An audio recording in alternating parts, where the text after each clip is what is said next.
খন্দকের যুদ্ধে আমর ইবনে আবুদ্দুদ ও হজরত আলী রাদিয়াল্লাহু আনহুর বীরত্ব ইতিহাসের পাতায় এমন এক বীরের নাম লেখা আছে যাকে পরাজিত করার স্বপ্ন দেখলে স্বপ্নদ্রষ্টারাই ইতিহাস হয়ে যেত।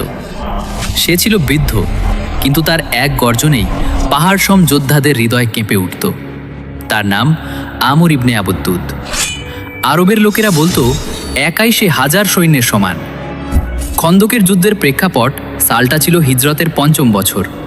মদিনার চারদিকে খন্দক খনন করা হয়েছে, কারণ মক্কার কুরাইশ ও তাদের মিত্ররা বিশাল বাহিনী নিয়ে আক্রমণ করতে এসেছে। মুসলমানরা ভাবলেন এবার আমরা নিরাপদ, কিন্তু হঠাৎই এক ভয়ঙ্কর দৃশ্য। আমর ইবনে আবুদ্দুদ তার ঘোড়াকে এমনভাবে অ্যারো লাগালে যেন সে মৃত্যু নিয়েই ছুটছে। এক লাফে সে খন্দক পার হয়ে গেল, তার সাথে আরও কয়েকজন। ময়দানে দাঁড়িয়ে সে চ্যালেঞ্জ ছুড়ে দিল, আছে কি কেউ যে আমার সাথে লড়বে? চারদিকে নীরবতা, কারণ সবাই জানে সে সাধারণ যোদ্ধা নয়। তখন উঠলেন এক সিংহের সিংহ। ঠিক সেই সময় এক তরুণ উঠে দাঁড়ালেন। তিনি হলেন হজরত আলী ইবনে আবি তালিব রাদিয়াল্লাহু আনহু। রাসূলুল্লাহ সাল্লাল্লাহু আলাইহি ওয়াসাল্লাম তাকে থামাতে চাইলেন, কারণ প্রতিপক্ষ অত্যন্ত ভয়ঙ্কর। কিন্তু আলী রাদিয়াল্লাহু আনহু বললেন, ইয়া রাসূলুল্লাহ, সে যতই শক্তিশালী হোক, আমি তার মোকাবিলা করব। অবশেষে অনুমতি মিলল। দ্বন্দ্বযুদ্ধ দুজন মুখোমুখি। আমর তলোয়ার উঁচিয়ে এমন ভয়ঙ্কর আঘাত করল যে আলী রাদিয়াল্লাহু আনহুয়ের ঢাল ভেঙে গেল। ময়দান নিস্তব্ধ, কিন্তু আলী রাদিয়াল্লাহু আনহু পিছু হটলেন না। তিনি দ্রুত কৌশল বদলালেন, আক্রমণ এড়িয়ে গেলেন এবং ঠিক সেই মুহূর্তে পাল্টা আঘাত করলেন, এক তীক্ষ্ণ শক্তিশালী আঘাত।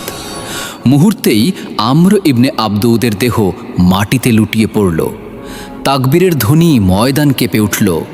আল্লাহু আকবার! তাকবীরের ধ্বনি পুরো মদিনায় প্রতিধ্বনিত হতে লাগল। এই একটি বিজয় মুসলমানদের মনোবল আকাশচুম্বী করে দিল। রাসূলুল্লাহ সাল্লাল্লাহু আলাইহি ওয়াসাল্লাম বলেছিলেন, খন্দকের দিনে আলীর একটি আঘাত কিয়ামত পর্যন্ত সমগ্র উম্মতের এবাদতের চেয়েও উত্তম। শেষ কথা, এই ঘটনা শুধু যুদ্ধের কাহিনী নয়, এটি ঈমান, সাহস ও আল্লাহর উপর ভরসার গল্প।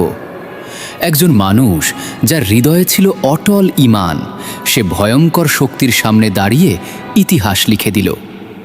যদি হযরত আলী রাদিয়াল্লাহু আনহুয়ের এই বীরত্ব আপনার হৃদয় ছুঁয়ে যায়, তাহলে কমেন্টে লিখুন ইয়া আলী এবং শেয়ার করুন, যেন অন্যরাও এই ইতিহাস জানতে পারে।